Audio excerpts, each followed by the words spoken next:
The Atherstone Ball Game has one main rule: don't kill anybody. It's a rule that goes without saying in most sports, but in this case... Wait, is this like a street game? One rule: don't kill anyone. You can see why it's probably necessary to have it in there somewhere. You can see why it's probably necessary to have it in there somewhere.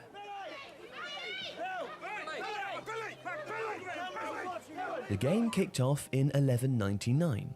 On Shrove Tuesday of that year, two teams, one from Leicestershire and one from Warwickshire, competed over a period of several hours and across several miles of countryside to seize control of a bag of gold.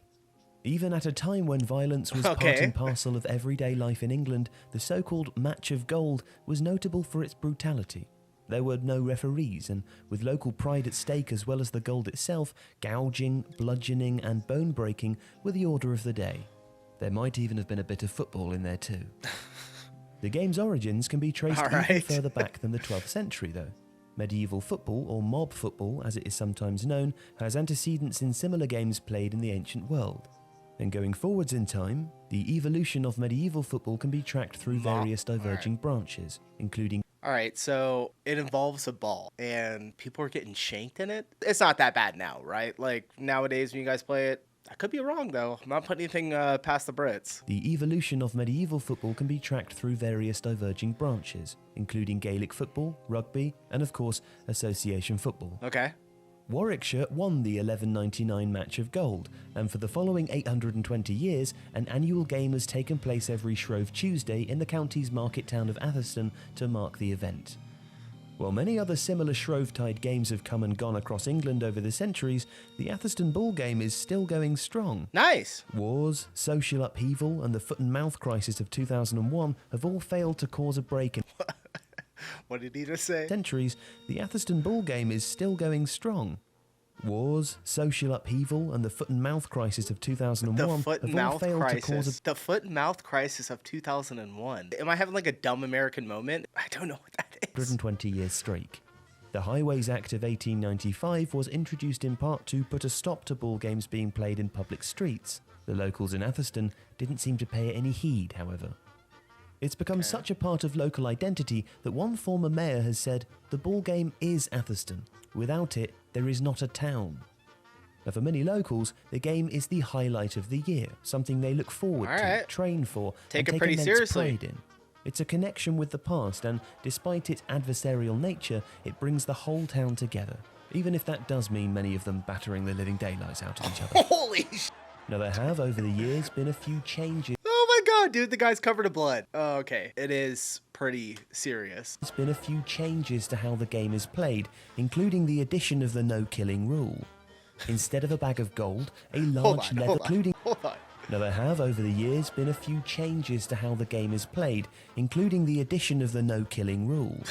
Instead of a bag of gold, a large... How bad can it possibly be that, like, they're playing this for hundreds of years, and eventually they're just like, all right, we're gonna keep playing the game, but you can't kill anyone. Wild, dude. Wild. That's crazy. Large leather ball is used nowadays. Because of the damage it sustains during the match, not to mention the bloodstains it usually ends up being spattered with, a new ball is custom made each year.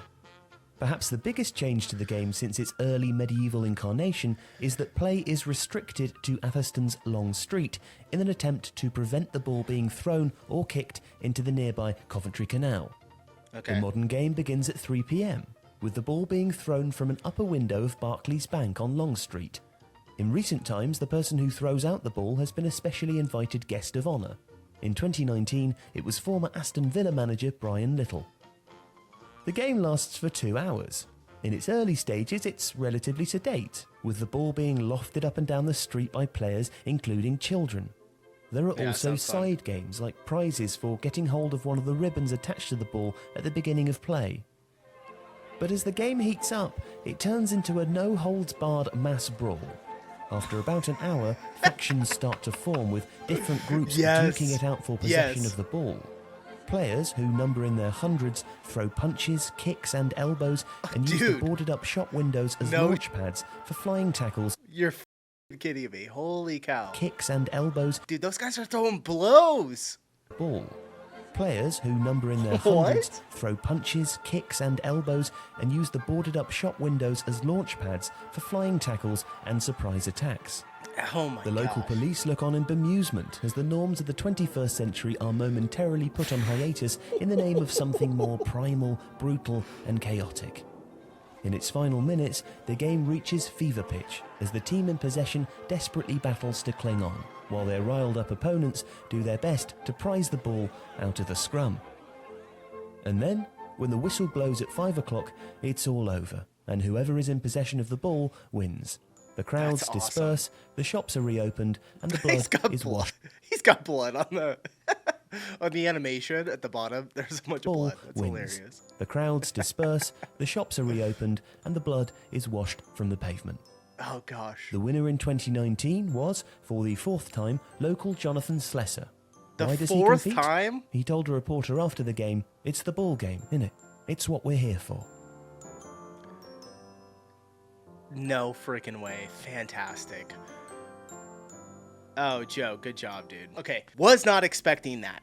Holy I would play. That sounds like so much fun. I don't know, though. Getting a fist to the face for a street game sounds pretty wild, but hey, I would do it. I have never, ever heard of this before. Who recommended this? I'm not gonna try and look it up right now. Somebody did recommend this. I know you're probably watching right now. Appreciate it, dude. Fantastic video. I'm happy I checked it out. And happy you guys stopped in. If you enjoyed the video, hit the subscribe button, and I'll see you in the next one. Peace!